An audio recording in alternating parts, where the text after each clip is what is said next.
I'm doing well. All is good. A really busy weekend coming up, so I'm looking forward to it. I think all of the guys have big cards. Nick has one today, and I've got a 5% on Sunday. We're primed, man. We're ready to go.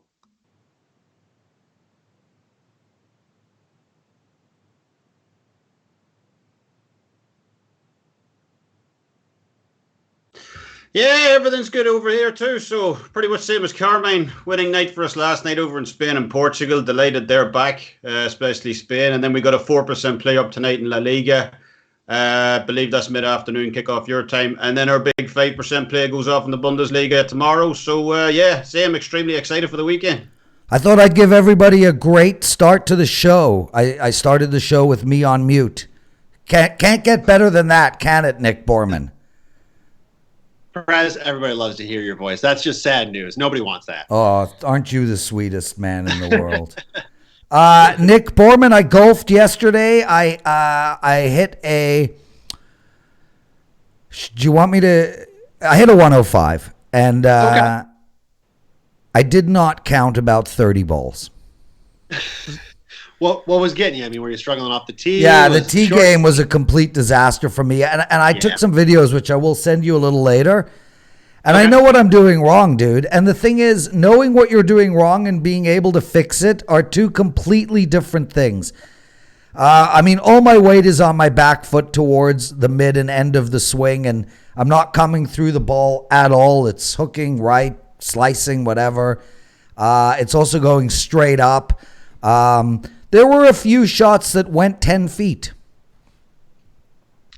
It happens. I mean, how much are you playing right now? That was my first time in 2 years. Yeah. Okay. So, you got to temper your expectations a little bit. No, dude, I'm the Prez. God damn it. Nothing. You're an athlete. We can fix you quick. Sounds like you got a classic reverse pivot going on. Simple. We got it. Okay, you know dude. How to throw a ball, right? You know how to throw a ball?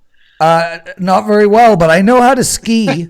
Well, you know the motion. You step forward, you move your weight. That's all we got to do. We got to work on that with golf. We'll get you. Okay, good. Hey, everybody. Hey, Jake, El Ray, soccer predictions. Nice of you always to be in the forum. Brian Watson, what's going on? Hope you're well.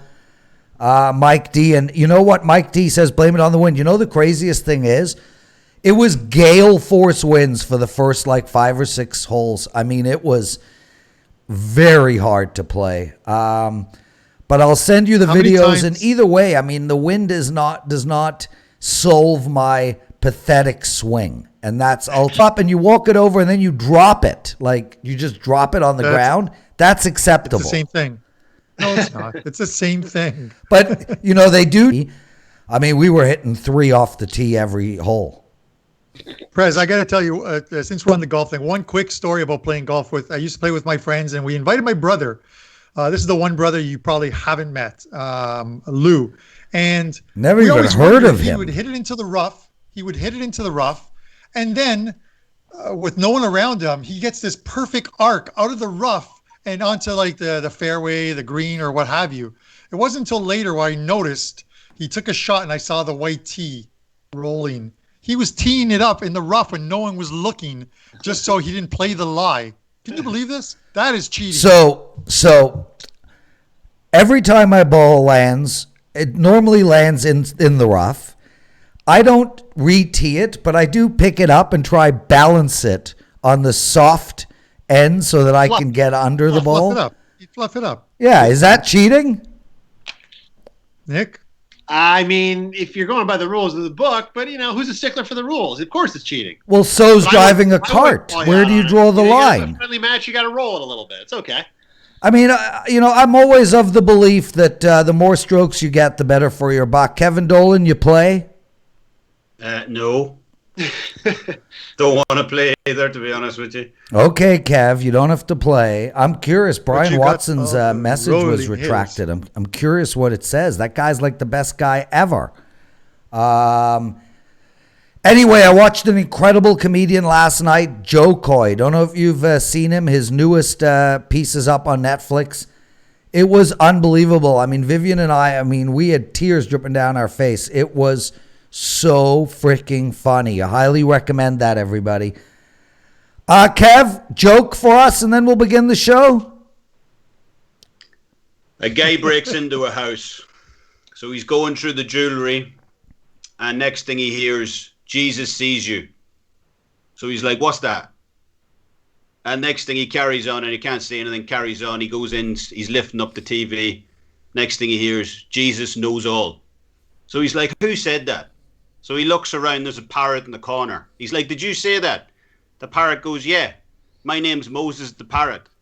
And the burglar says, what kind of family names there Parrot Moses? And the parrot goes, the same type of family who named the Rottweiler Jesus.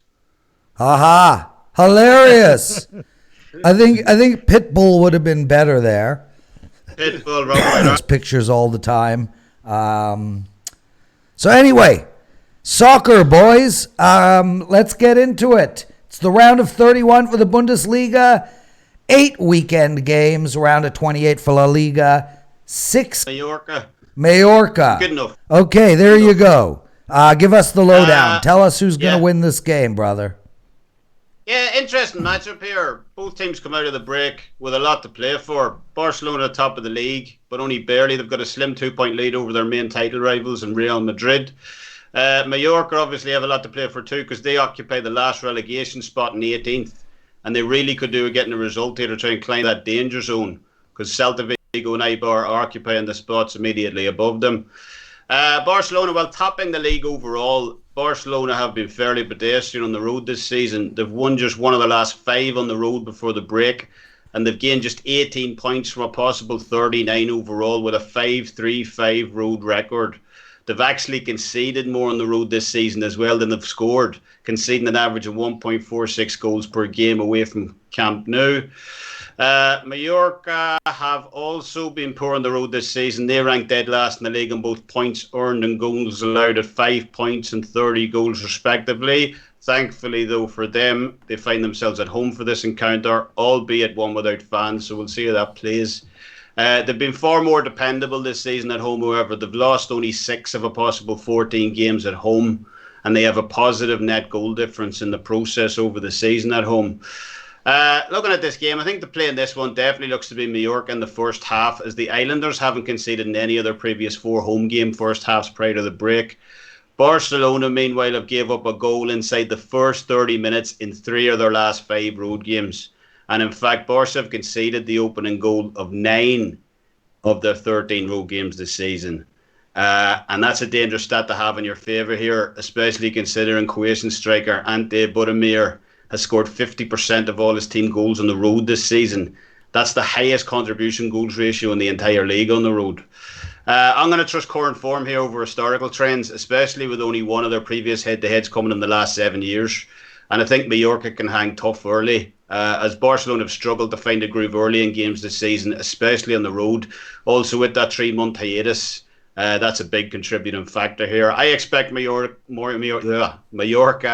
to cover the first half line in this one and keep it tight. So, you can pick up Mallorca first half plus 0.75. Also gives you a bit of a, cop-out for the draw. You'll only lose half your stake. So, I quite like that play, first half Mallorca plus 0.75. He's Kevin Dolan. You can find him at WagerTalk.com. At the SportsWolf83 is his Twitter handle.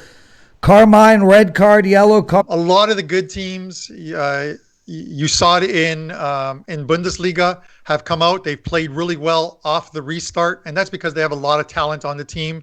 And I know Barcelona had some road struggles, but they get Suarez back, and he is a big part of that team. The hookups with Messi are so important for that team. I think, and the fans yesterday, and it looked like in that Sevilla game, it looked really good. Yep. One quick thing, Prez, I have to say this.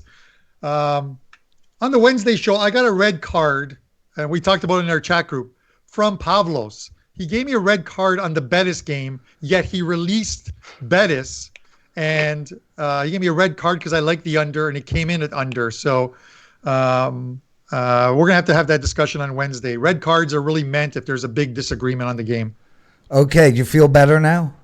Yeah, I do. Thanks, man. Okay, Nick, red card, yellow card, or no card for Kevin Dolan's play?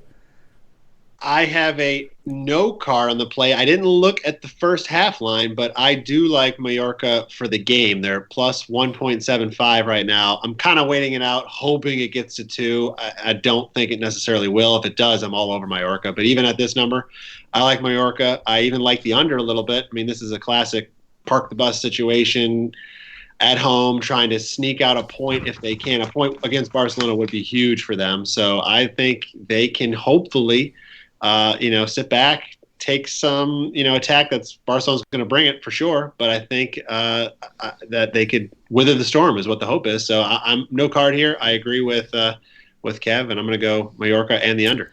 Guys, everyone, thanks so much for joining us. Nice to see you, Kane. We've got a promotion for you all. This is just like, buy this package, guys. It's such a no-brainer. 7 days of any of our soccer experts plays. Nick, Carmine, Kevin, or Pavlos. $49. It's regularly $69. It's yours for $49. Stop doing that, please. I had a point I wanted to make, but you finish first. In the middle of my okay. The promo is only good for Carmine, Kevin, and Pavlos. Nick is at full price. Do not use the promo code for Nick. He wants to interrupt while we're trying to make him money. That's on him. It is only available for Carmine, Kevin, and Pavlos. Please head over to WagerTalk or Sports Memo. Use the promo code STOP20. Now you can make your point. Okay, maybe my timing wasn't great there, but it was in my head and I had to say it. I meant to say go back to Barcelona for a futures play to win La Liga. I actually think Real Madrid plus 250 is a good number to take. They're 2 points back, but if you look at the remaining schedules, every game on their schedule for Real Madrid is I don't want to say an easy win, but they could and should possibly win out. If they play well. Barcelona has a couple tricky ones left at Sevilla and against Atletico. So I think it's worth a shot out there for anybody that wants to throw a couple bucks on a long-term plus 250 Real. Our viewers. So good luck, Nick, on that one because I don't have any futures on La Liga. Mr. Dolan, any thoughts? No, it sounds good, Joe. Okay, let's, speaking of La Liga, let's get to the next game. Celta Vigo. They're in a relegation battle. They welcome the 8th place Villarreal. Who's doing this game? It doesn't actually say. That is me. That's you? That is me. Get over. Yeah.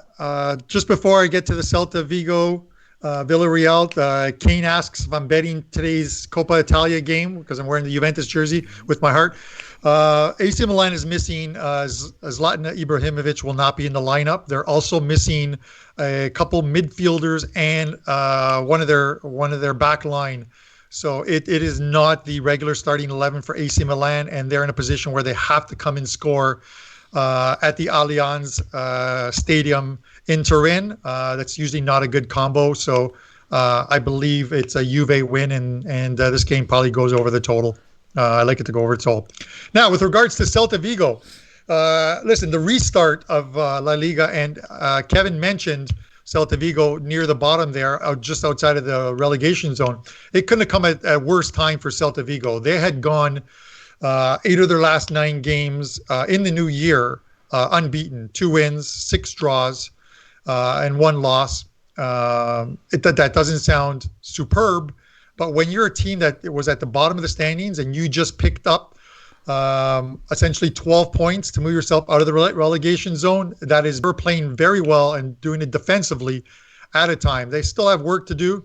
There's still 11 games left in the season. You look at the games between these two, 7 of the last 9 have gone under the total. This is where I'm going to go to as far as this goes. They're better defensively. Villarreal are in 8th.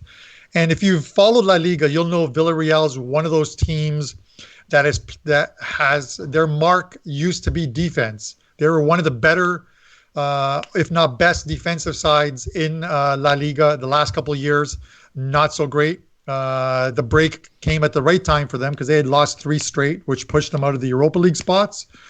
This is one of those teams where they've allowed 38 goals this year, but if you look at now some of these score lines, you don't see a lot of goals. Celta games at home average 1.7 goals.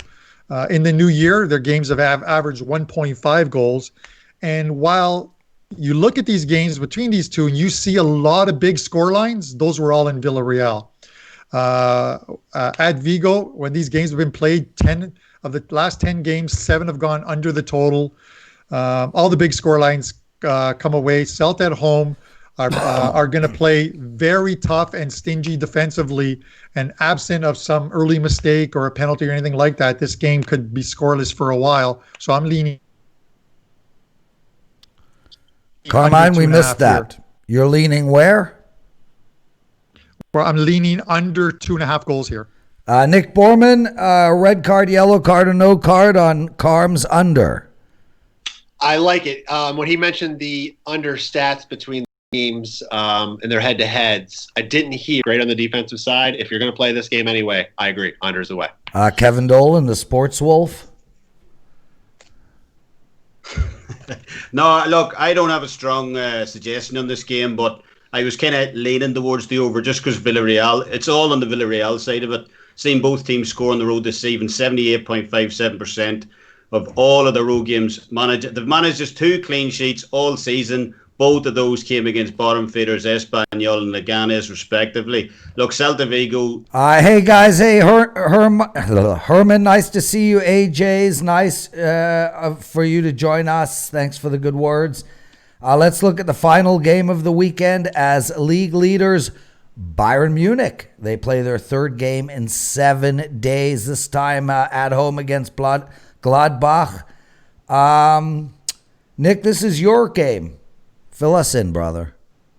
Well, thank you, Carm, for giving me a Bayern game to cover. As a Dortmund fan, I really appreciate it. That being said, a couple things to note for this match.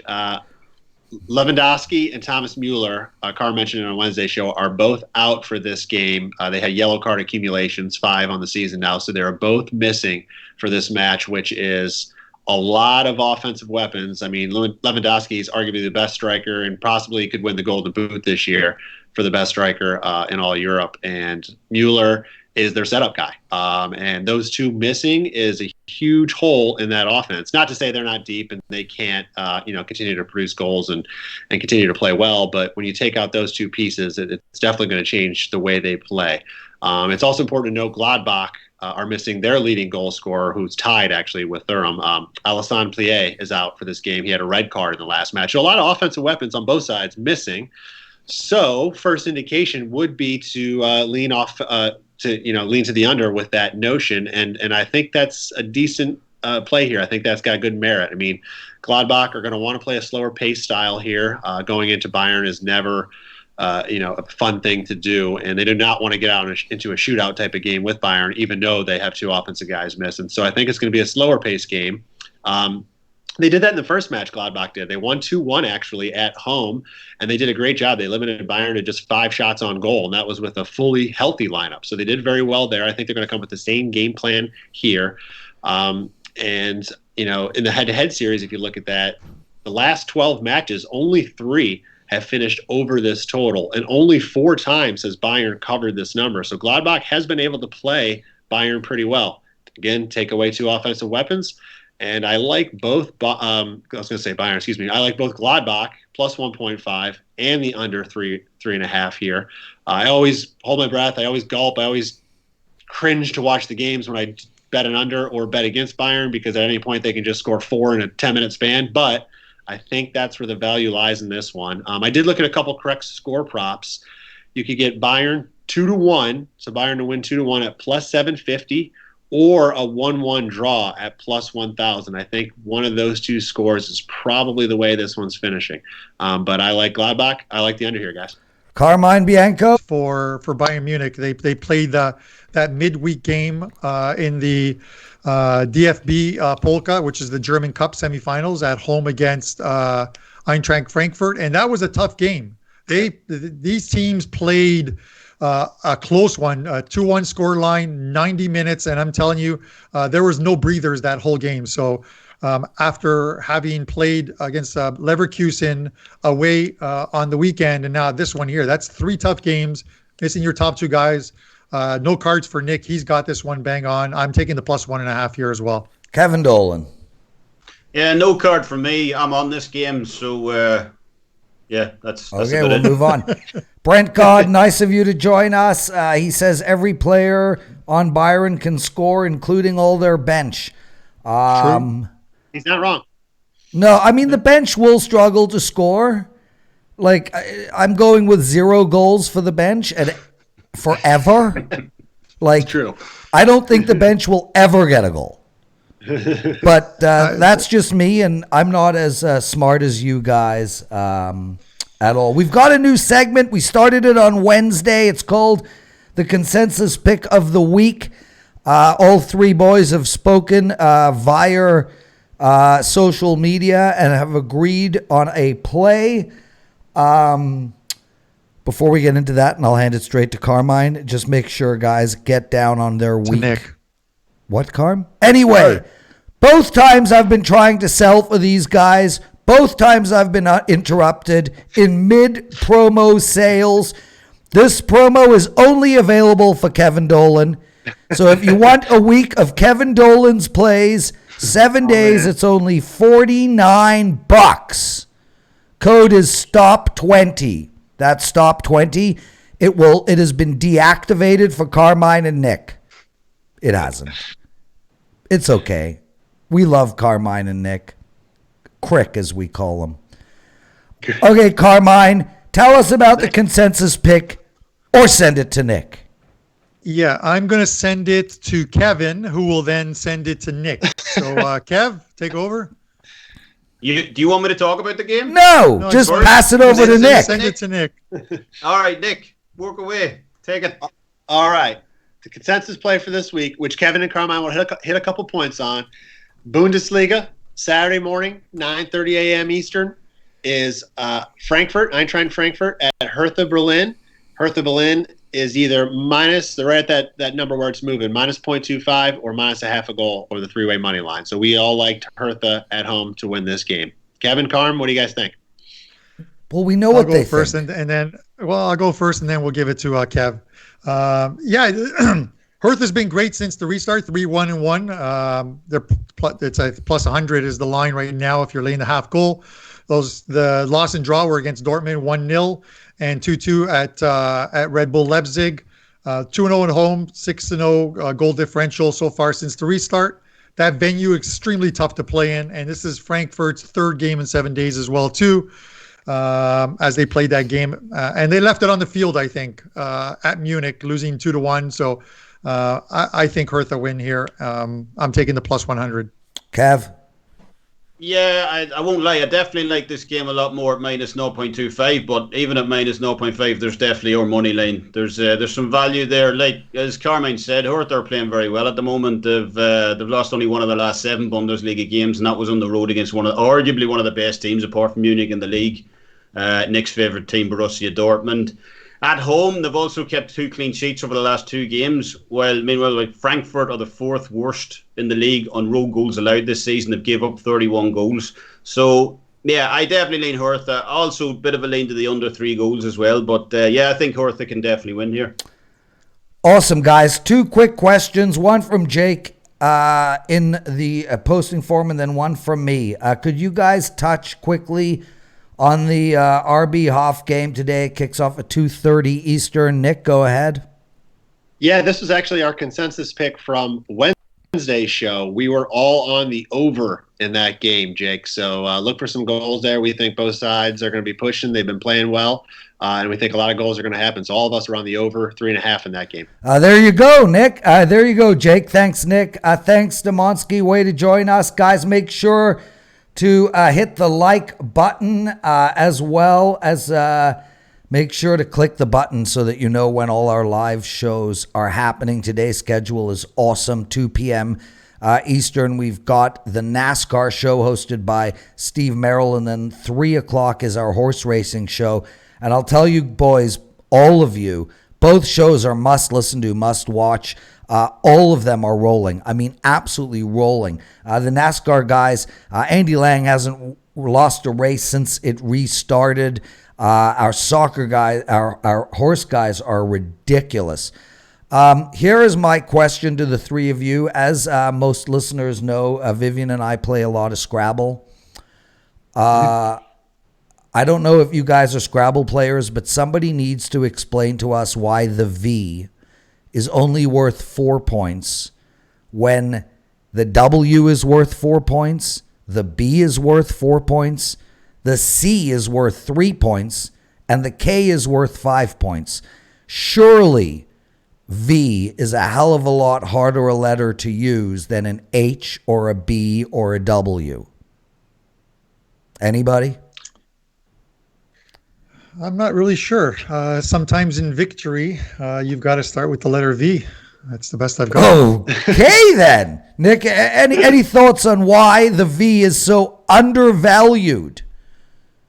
I mean, Scrabble's a game that's been around for a long time, right? I got to believe there was a lot of algorithms, a lot of trial and error to figure out the pricing of what that value of V was. And I think they probably settled there for a reason. I have no idea why. I do find it more difficult than a W. I agree. I'm a big guy on Scrabble, and the letters that are key are the ones where you can, you play off a word and you make 2 words out of it. Which is W, a B and an H. And make we, and you can spell something else. But you can't do that with a V. So, it should probably be worth a little bit more. I'm not going to disagree. I think it should be worth 7 points.